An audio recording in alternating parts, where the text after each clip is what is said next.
Now, the American stepmother of murdered Australian girl Zahra Baker has pleaded guilty to second-degree murder and obstruction of justice. Craig McMurtry joins us now from North Carolina.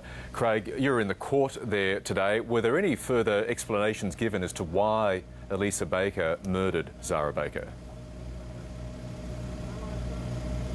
No, there was no explanation given. She didn't really say too much in court at all. She simply answered the judge saying, "Yes, sir," as he asked her if she agreed with the guilty plea on each of the charges: obstruction of justice, of course, second-degree murder, other charges, bigamy, identity fraud, and obtaining possessions material through false means.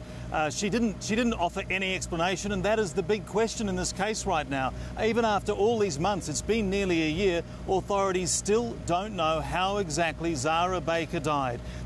They took first-degree murder off the table because they said they needed Elisa Baker's cooperation to find Zahra Baker's remains, but that doesn't appear to have meant that Elisa Baker, the stepmother, was obliged then to tell the authorities exactly how Zahra Baker died. In evidence, investigators described finding blood traces on the walls, on the floors and the ceiling in the 10-year-old girl's bedroom.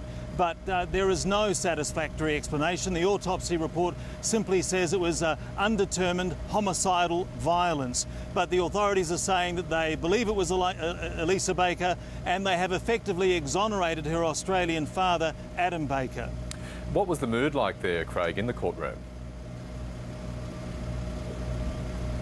It was a very sombre mood, very emotional at times. At one point during the sentencing hearing, Adam Baker got up and made a statement. He said that he hated his former wife, that she had destroyed his life and tried to implicate him in the murder of Zahra Baker. The child's biological mother, Emily Dietrich, stood up as well. Again, a very, very emotional statement describing the actions of Elisa Baker as pure evil. She told the court that Zahra Baker was pulled apart like a human puzzle and discarded like rubbish for wildlife to graze on.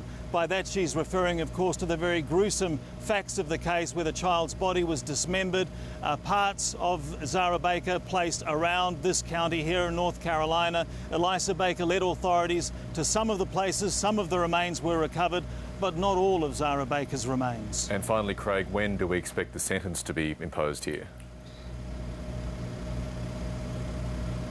The sentence has been imposed. At the end of the hearing, the judge said that he was going to agree to the plea bargain, which is a sentence of 14 to 18 years. They have quite a strict system of framing these sentences. Once it was second-degree murder, that did limit things. The district attorney has told me he was looking for 20 years, but in the end it was a 14 to 18-year sentence. Some federal charges, unrelated, are still pending.